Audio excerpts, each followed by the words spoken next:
Hey everybody, this is Perch.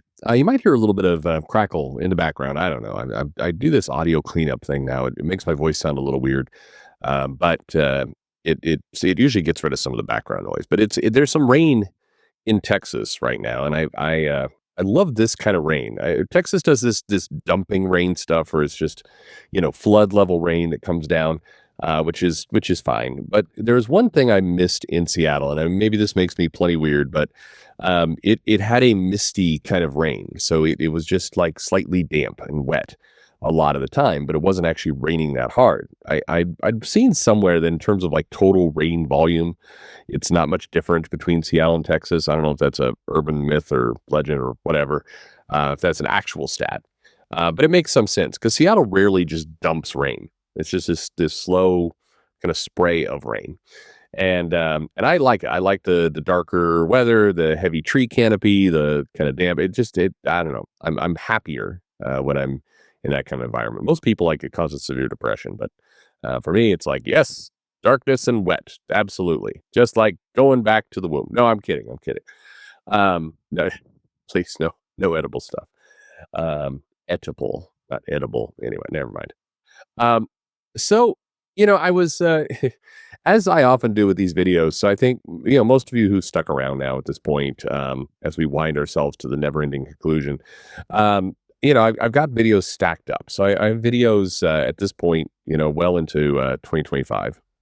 And I get something on my mind. I want to talk about it. And I think one of these days I'm going to figure out that I could pretty much just talk to myself like a crazy person and not record it, and then save myself the uploading hassle.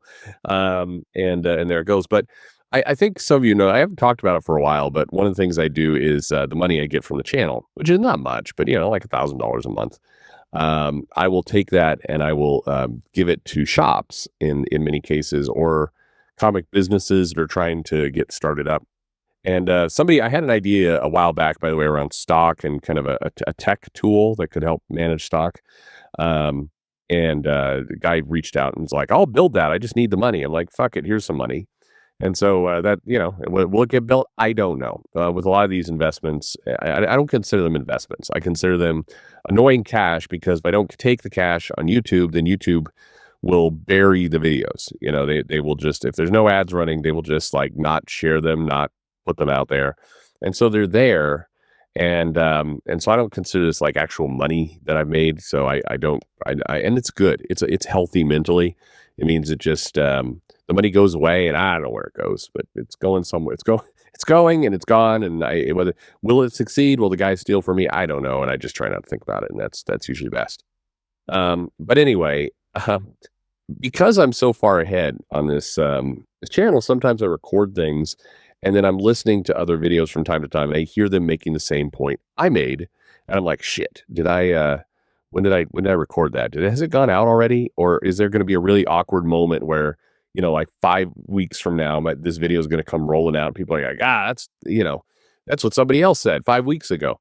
And one of these was on the on Zach's channel.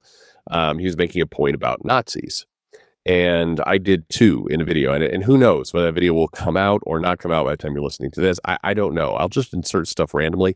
You want to know my crazy selection process for sometimes putting videos out?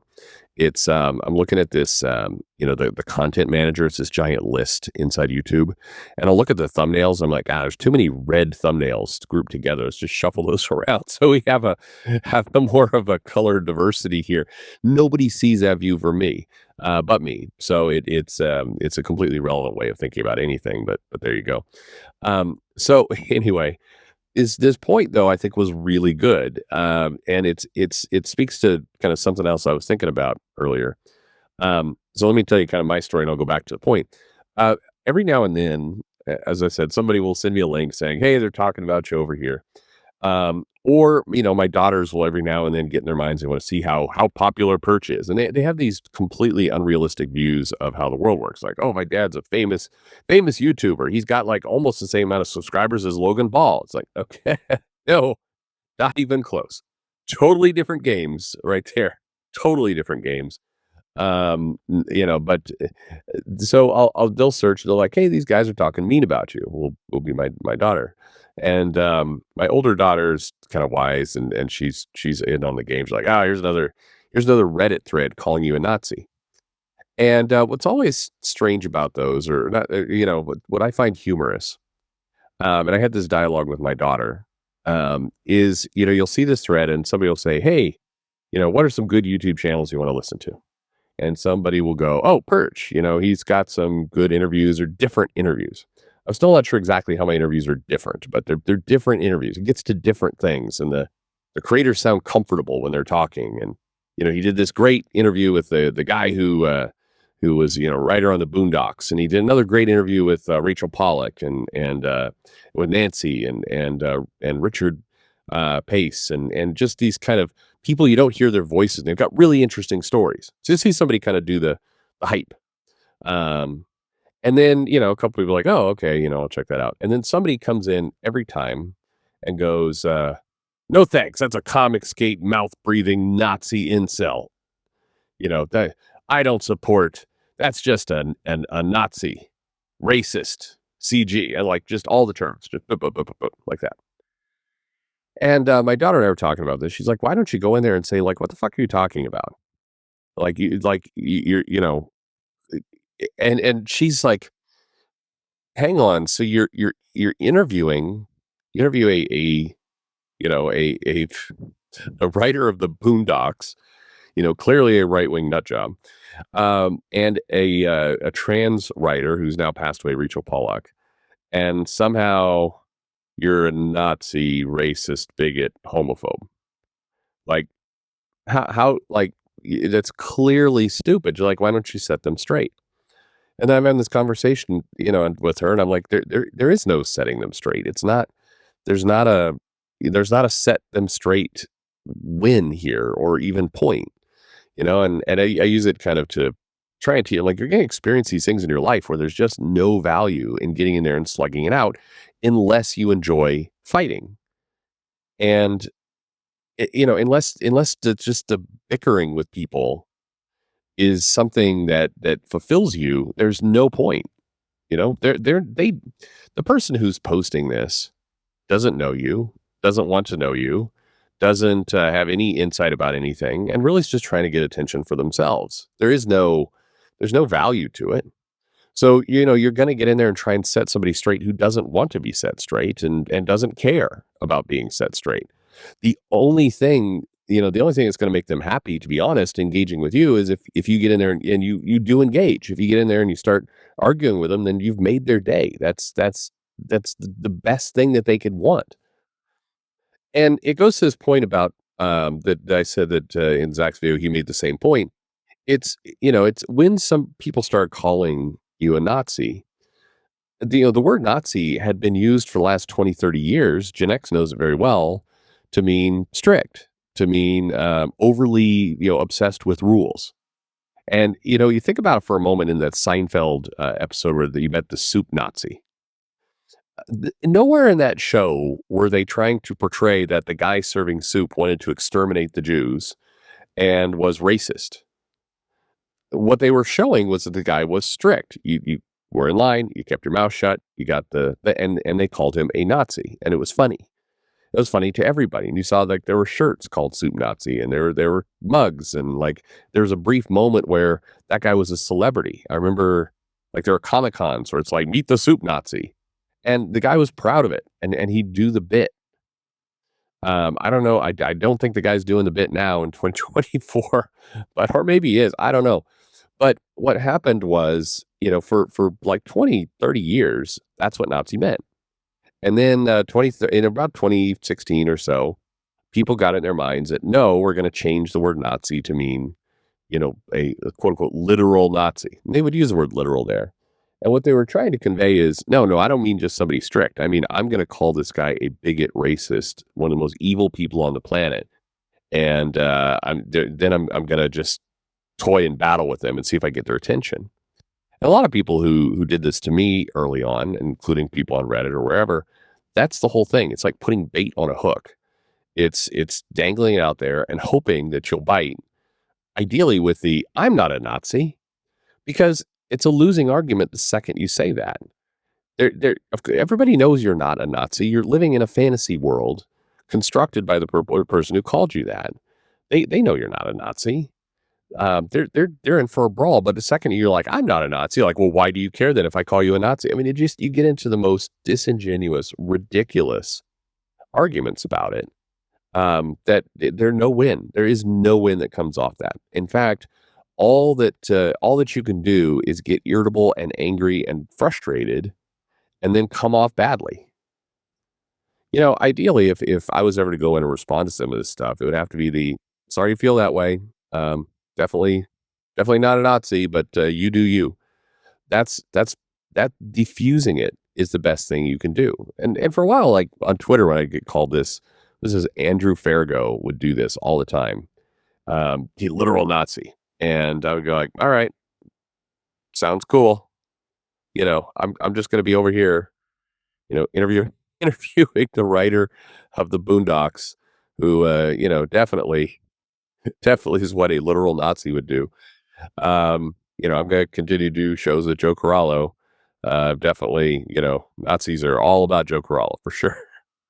And again, none of it makes any sense at all. But being calm about it would drive him nuts. And I guarantee you, the guy stalks kind of my posts and everything because of that. So even engaging politely, pleasantly is a no-win situation. You just get the person willing to dig in deeper to try and get this argument, this fight out of people.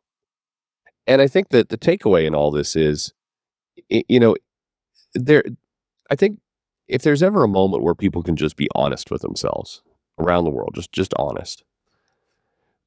What I would pin like 2014, 2016, kind of that era down to where people start to change, and it's not just in comic books. This happened everywhere. People start calling each other Nazis and bigots and racists and just throwing these words around. What it really came down to was um, two things. One, I'm bored and I need attention. And this is a nice, cheap, easy, quick way to get attention. And that actually plays into the whole cancel culture. I win by destroying someone else. And if you look at a lot of comics and you look at kind of this current migration of a bunch of creators now going to Blue Sky, and it hasn't even been like 2 weeks and already they're mass reporting each other. The fun is not comics. The fun is not a community. The fun is canceling. There's a large group of people out there, or a group of people, who view the most exciting part about a fandom, a community, as being able to kick and exclude people out of it. And so if they can insert themselves into a community like, hey, we want to do comics, we like comics, don't actually care about comics. And you can tell that sometimes in the stories that get written or the way that fans will praise things that have nothing to do with the actual story or content. It makes it clear they didn't actually read it. The excitement of joining the community was that they could kick other people out of it, that they could actually cancel and control. And so, you see people flee over to Blue Sky, which is a bubble, like a little echo chamber bubble. But the fun is not living in the bubble and being harmonious and friendly. Like you see these people saying, oh, Blue Sky is so great because, we're away from the bad place and the hated people. But even like George Takei, who's, famous, rich, doing well for himself, you know, older guy now, he's just got a legacy that has been established. And, even though there's been some kind of weird rumors of him over the year, his legacy is set. And he was writing something along the, oh, thank goodness, we were able to be over here where there's good things, but make sure and use those block tools. Make sure and keep this place good. In other words, make sure and keep canceling. Make sure and keep pushing people out of the community. And how profoundly weird is that? To say, the best part about being a community is to keep people away. It's like, the best part about living in a house is living in a gated neighborhood where you can keep people from being near you. I, you know, I, Everybody's got their own things that they like and enjoy, but how amazing is that, right? The best part of a fandom, the best part of comics is getting people kicked out of it. It's an interesting way to look at community. And by the way, it just doesn't cut left wing, right wing. I think it's a human nature element. It's a nature of I like to come into these things to make them mine. And the way I feel powerful and important is by guarding that and by finding victims that we can then push out. And if you look at a lot of the problems with Star Wars, Star Treks, Dungeons and Dragons, comic books, you name the fandom, gaming, there's been that pressure. There's been that that that basically built up push to say, are we here to enjoy whatever this is, or are we here to locate people who we think don't belong and to make a big show of getting them out? Is the most important thing building or subtracting? Is the most important thing creating kind of new lore, appreciating the kind of things from the past, etc.? Or is the best thing removal? And I think one of the biggest tells for me is as soon as you see somebody saying, this fandom is for everyone, whenever that statement comes out, Star Wars is for everyone. That's a person that wants to remove people, not take them in. Their words are a lie. Everybody knows that I mean anything is for anyone. It's a free market good. You can go in and buy a comic in a comic shop and no one can stop you. You can order them online, you can get graphic novels, you can watch the MCU. Nobody can stop you from doing that. It's a mass market product. It's not like a luxury car. You can't you can't everybody can't drive a Maserati. The Maserati community is limited. It's limited by wealth. If you don't have the money, you're not going to drive a Maserati. Most of the people on this planet will die never driving a Maserati, never being part of that community. Anyone can be a part of comics. I mean, with the piracy online, comics are free for people. You can go to a library. Anyone, it literally anyone can enjoy comics. Your barriers are I can't read. All right, that's a problem, but not a complete problem for comics. A lot of people who are learning to read start with comics. I, Comics are obviously for everyone, but the people who go out and state, hey, comics are for everyone, they don't mean that. What they mean is, I'm watching you. And if I think you don't belong, I'm going to remove you. And quite frankly, that's the most exciting part of it for me. I, I'm sorry. It's just, too much time has gone by. Too much joy in the cancellations, too much joy in the removal. People are excited and get wound up and thrilled about getting people out of comics. It's just just I think you can measure somebody by what they talk about. Okay, we're gonna look at all the posts. What are you talking about? If you're talking about subtracting things, if you're talking about removing things, if you're talking about the bad people, that's where your focus is. That's where your interest is. Anyway, it's just it's fascinating to me, and I think that I come back to the story a lot, and I don't know. Again, Joe poked fun at me one point for responding too much to detractors. But I guess I'll give you this one reason why it does irk me and it does get under my skin. Um, I liked Rachel Pollack's work a lot in the 90s. I really enjoyed what she did. And it was an honor. I was thrilled to interview Rachel. And it felt poignant to me because she was older and we all have limited time. And so the ability to get that time from her to talk about comics I enjoyed was powerful for me. Um, to now, I can't do another interview. There is no second interview. So I want other people to go and experience those things and to listen to these people. And by and large, I hear people talk about, oh yeah, that Perch's audience are a bunch of racists and sexist and bigots and Nazis. They expands to all of you. Sorry about that. But the vast majority of you are some of you, showing up here just for me to get angry at Mark Wade. Sure. I know some of you do. Obviously those videos spike up. Whenever I'm angry at anything, they spike up. But for a lot of you, in many cases, thousands of you, go look at the stats on the Pollock interview. Thousands of you got to experience that moment with her and she's gone. And, you know, I don't think you deserve to be called Nazis and bigots and racists either. But again, they're doing it for control. It's just a game. Anyway, that's enough out of me. I am enjoying this rain though. Thanks for listening.